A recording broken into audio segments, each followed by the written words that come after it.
Software engineering के क्षेत्र में भी भारत ने लगातार कदम को आगे बढ़ाने का काम किया है। एआई सेक्टर, क्योंकि दुनिया में इस बात की चर्चा है एआई क्षेत्र का लीडर कौन बनेगा। माननीय प्रधानमंत्री नरेंद्र मोदी जी ने दुनिया की इस जरूरत को, मैं कह सकता हूं वक्ती जरूरत को आवश्यक समझा और भारत को इसके लिए आगे किया। लेकिन कांग्रेस पार्टी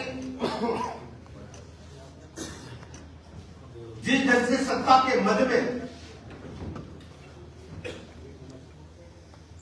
चूर होने के बाद अपनी सत्ता गंवाने का जो गम उन्हें है,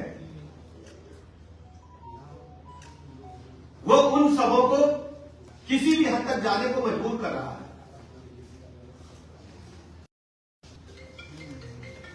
वो लगातार भारत के विकास की गति को कमतर और भारत को शर्मसार करने में कहीं भी कोई कसर छोड़ नहीं रहे। मैं चर्चा करना चाहूंगा विशेष रूप से जो मोहब्बत की दुकान की चर्चा करने वाले लोग थे। मोहब्बत की दुकान न होकर के नफरत, अराजकता, दंगा और भारत विरोधी सामान उसमें मिल रहा है। नीचा दिखाना रह गया है। जब भारत दुनिया का नेतृत्व कर रहा है तब एआई ग्लोबल समिट में कांग्रेस नेताओं ने जो नंगा नाच करके न केवल देश को गरिमा को तार-तार किया, बल्कि देश को दुनिया भर में बदनाम करने की साजिश रचने का काम किया।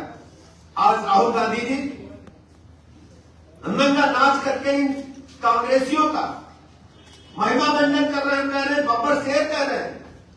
राहुल गांधी जी द्वारा क्या कर रहे हैं, और ये केवल भारतीय संस्कृति और भारत की महान विरासत के ही खिलाफ नहीं है। विकसित भारत के संकल्प को भी पूरा करने में सहयोग करने के बजाय भारत की विकास की गति को पीछे धकेलने में ताकत लगाने जैसा है। मैं कह सकता हूं राहुल गांधी जी जिस ढंग से अराजक हो गए हैं, जिस ढंग से भारत के विकास की गति को पीछे धकेलने का काम कर रहे हैं, मैं अगर इनके नाम को पर्यायवाची रूप में शब्द ढूंढूं तो आप देखेंगे राहुल का मतलब रार होता है। गांव में कहा जाता रार कर रहे हैं। रा से रार हो गया, हु से हुड़दंग हो गया, और रार से मैं लफंगई कह सकता। लफंगई का मतलब आप समझते हैं कि सड़क छाप व्यवहार करना, और इस प्रकार की गतिविधियों को भारत के लोग कभी स्वीकार नहीं करेंगे। देश की जनता अराजकता फैलाने वाली इस नकारात्मक राजनीति को कभी स्वीकार नहीं करेगी। देश को हर दिन बदनाम करना, माननीय मोदी जी को गाली देना, राहुल गांधी जी का फैशन और पैशन दोनों बन चुका है। विदेशी प्रोपेगेंडा मशीनों के कंधे पर बंदूक रखकर भारत के प्रधानमंत्री जी पर कीचड़ उछालना उनकी पुरानी आदत बन चुकी है राहुल गांधी जी। लेकिन याद रखिए, सूरज पर थूकने से खुद का चेहरा ही गंदा होता है। देश की जनता अराजकता फैलाने वाली इस नकारात्मक राजनीति को कभी स्वीकार नहीं करेगी।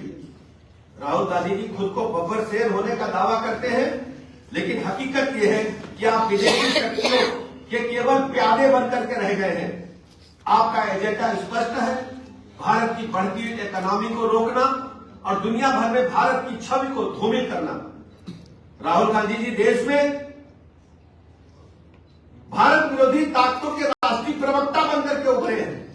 देश में राजनीतिक जो नकारात्मकता है उसके सबसे बड़े ब्रांड एम्बेसडर आप बन गए हैं राहुल गांधी जी। देश में अराजकता फैलाना, दंगे कराना, विदेशी मंचों पर मां भारती को बदनाम करना, फेक न्यूज फैलाकर लोगों को उकसाना, अफवाह फैलाकर आंदोलन कराना, यही राहुल गांधी जी की गंदी राजनीति का परिचायक है। गालियां देकर सुर्खियों में बने रहना चाहते हैं राहुल गांधी जी। कल जिस तरह राहुल गांधी